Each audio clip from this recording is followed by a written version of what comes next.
Welcome back to the Deep Dive. Today we're continuing our series on financial independence.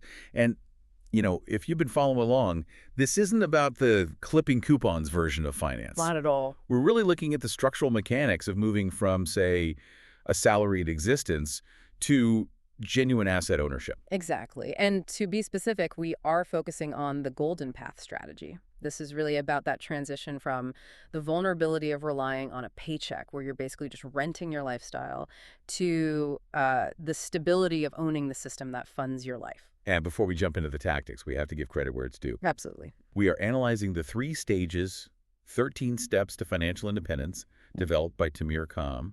Tamir is the originator and architect of this entire strategy. Right. And he's also the creator of the YouTube channel, The Golden Path to Financial Independence. And he's the official Hebrew translator of The Richest Man in Babylon. It's this specific blend of modern systems engineering with ancient financial wisdom that makes this approach so powerful. It really is. And today we are discussing stage 2, step 8 of the strategy. Okay, so let's position this for everyone listening. We are deep in stage 2, which is all about building financial resilience. We just came off of step 7, where we spent a lot of time on the emergency fund, that heat shield. And now in step 8, we're talking about managing and eliminating bad debt. The source material calls this the invisible handcuffs. And that title isn't just for dramatic effect. I mean, it really describes the mechanical reality of debt in a financial system. Step 8 is where we remove the drag. The drag. Yeah. If you imagine a rocket trying to launch, we've built the engines, we fueled up, we have our heat shield from step 7. Now we have to release those heavy clamp holding the rocket to the ground. That's what this step is. I want to get straight to the core of why this all matters, and I think the best way to do that is with the hook from the strategy itself. It's a bit of a gut punch, so just get ready. It is. Think about the last time you received your paycheck. You worked hard for it. You traded hours of your life, your energy, and your creativity for that money. Yeah. But as soon as it hit your account, where did it go? If you have debt, that money isn't yours. You are simply a middleman passing funds from your employer to your creditors. And that is the core realization. This deep dive is for the salaried individual who feels exactly like that. A conduit. Like conduit. You're just the pipe. Money flows in one end from your job, and it immediately flows out the other end to the bank or the credit card company. That's such a brutal image, isn't it? Yeah. Being a conduit. You see the notification on your phone that your salary landed, and you feel that, that brief moment of relief. For a second, yeah. But then you look at the auto pays schedule for the next 48 hours.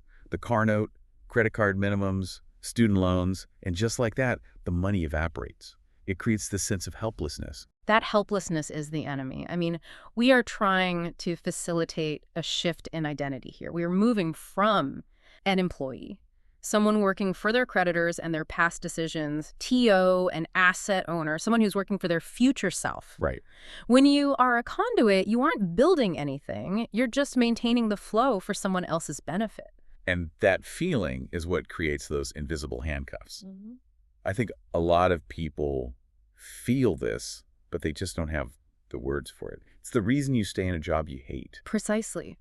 The psychological impact here is profound. It's not just about the monthly payment, it's about the limitation of choice. Yes. When you have significant debt service every month, your burn rate is so high you can't take risks. Yeah. You can't leave a toxic workplace because you need that next check to clear the Visa bill. You're stuck. You can't take a sabbatical to learn a new skill. You can't invest aggressively. Your future is literally held hostage by your past. The source material uses a phrase that really stuck with me. It says, if the first 30 hours of your 40-hour work week go just to servicing interest, you are essentially an indentured servant to your past self. Wow. You're only working for you on Friday. And that is the mathematical reality. You are waking up, driving to work, stressing out, and performing labor not to build your future, but to pay for a decision you made 3 years ago. Maybe a vacation, maybe a car. Or just living beyond your means for a while. Right. That's why normalization is the trap. We look around, we see everyone else with car payments and credit card balances, and we just think, well, this is how adult life works. Yeah, everyone has debt. But from a systems engineering perspective, debt is friction. It's a drag coefficient on your financial life. Okay, so let's unpack the sequencing here, because this is where it gets really interesting and honestly a little counterintuitive. We're in step 8. We've already done budgeting. We've done the emergency fund. If debt is such a massive problem, if it's slavery to the past, why wait until step 8? Why wasn't this step 1? This is where that systems engineering lens is just so critical, and it's where most people get it wrong. The instinct is emotional. Right. You look at your credit card balance, you feel the shame or the stress, and you want to attack it immediately. You want to stop the pain. Of course. You get your paycheck and you throw every spare dollar you have at the debt. That feels like the responsible thing to do. It feels responsible, but attacking debt without a defense system, that's a design flaw. We call it the debt emergency debt cycle. Walk us through that. What does that cycle look like in real life? So imagine this scenario. You decide to get aggressive. You have, say, $1,000 in your checking account, and you owe $3,000 on a credit card. Oh. You take that $1,000 and you throw it at the balance. You feel great. You're making progress. But now you have zero cash reserves. You are cash poor. I can already see where this is going. This is Murphy's Law just waiting to pounce. Exactly. Then reality hits. 2 weeks later, your car transmission blows, or your kid breaks an arm and you have a deductible. Or the water heater dies. The bill is $1,000. And you have no cash. You have no cash because you sent it all to the credit card company. So what do you have to do? You got to pull the plastic back out. You had to put the repair bill right back on the credit card you just paid down. You're forced right back into debt. And you know, the psychological damage of that moment is usually worse than the financial damage. You feel like you failed. You feel like the universe is conspiring against you. You think, I tried so hard and it didn't even work. Right. I tried to be responsible and it didn't work. And that's the moment most people just quit the journey. So the reason step 8 comes after step 7 is that step 7, the emergency fund, is the circuit breaker. Precisely. Step 7 is your heat shield. It breaks that cycle. It ensures that when a crisis hits, and it will hit you, you pay for it with cash, not with new debt. You cannot attack the enemy if you have no armor. You need to be able to absorb a blow without retreating. That makes so much sense. It's about sustainability over speed. Yes. Step 7 protects the progress of step 8. Okay, so now that we have the shield, we're ready to attack. Does the strategy say we need to eliminate everything? I mean, what about mortgages, business loans? Yeah. Is all debt bad? No, and this is a really strict distinction in the strategy. We have to categorize debt based on its function, not just its interest rate. We have bad debt and good debt.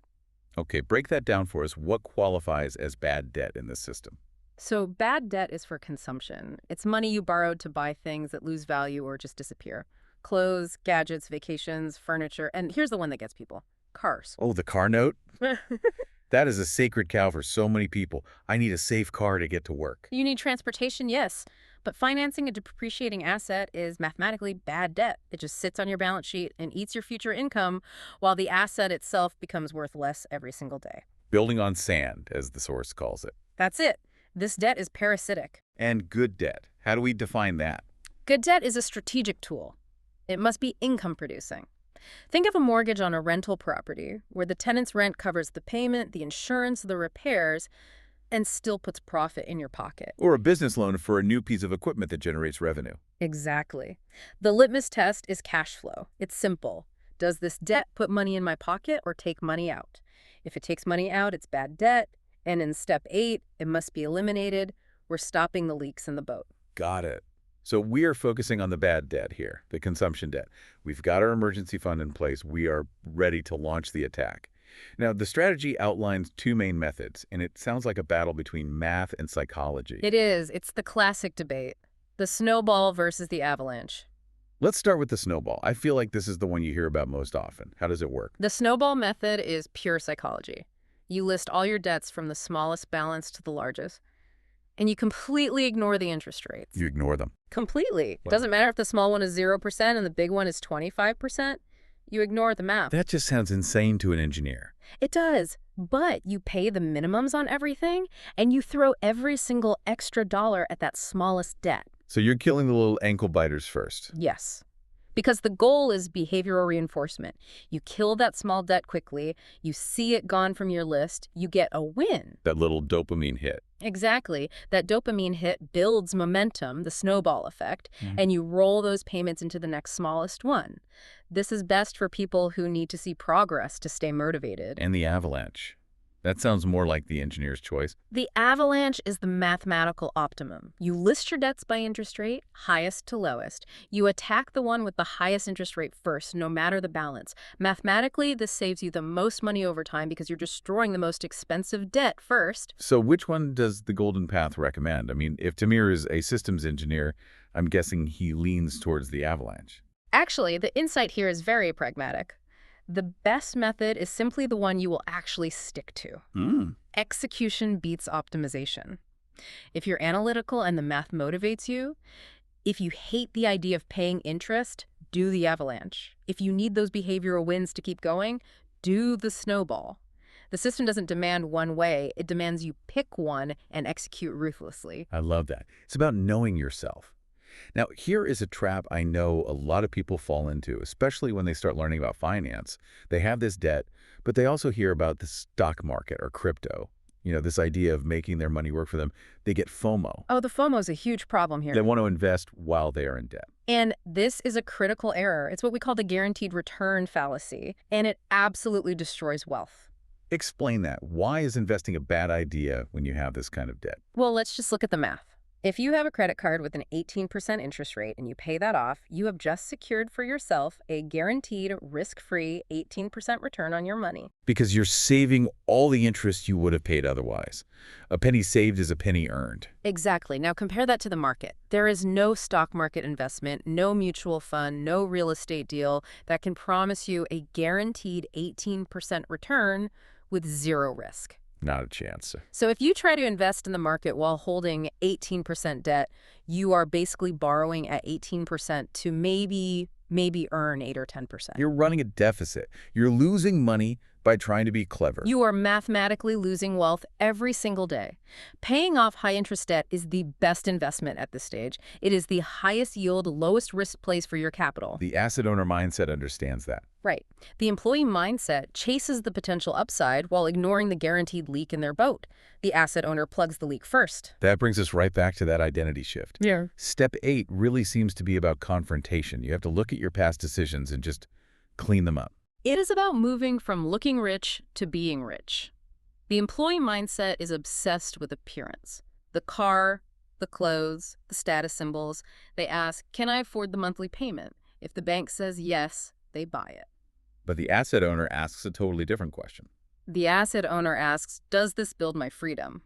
You cannot look rich through consumption and be rich, which is freedom, at the same time, not at this stage. So in step 8, you're deciding that you would rather be free than look successful to your neighbors. It requires humility. It requires you to drive the old car while you build the engine of your future. You cannot look rich and be rich at the same time. That's a powerful mantra for this stage. Now, before we summarize, we do need to cover the disclaimer. Of course. This content is strictly educational. It is not personalized financial advice, and there are no guarantees of results. Success depends on your execution. You are responsible for evaluating what applies to you and consulting qualified professionals, accountants, advisors, lawyers, before making decisions. Okay, so let's recap what we've unpacked today. This is such a pivotal step. First, we talked about the concept of the conduit. Debt makes you a middleman for your own money. It flows in and flows right back out. To become an asset owner, you have to stop that leak. You have to stop working for the bank. Second, the sequencing is non-negotiable. The emergency fund step 7 must exist before you attack the debt in step 8. Right, to prevent that emergency debt cycle. You need the shield before you drop the weight. Don't skip defense to play offense. Third, we distinguish between bad debt and good debt.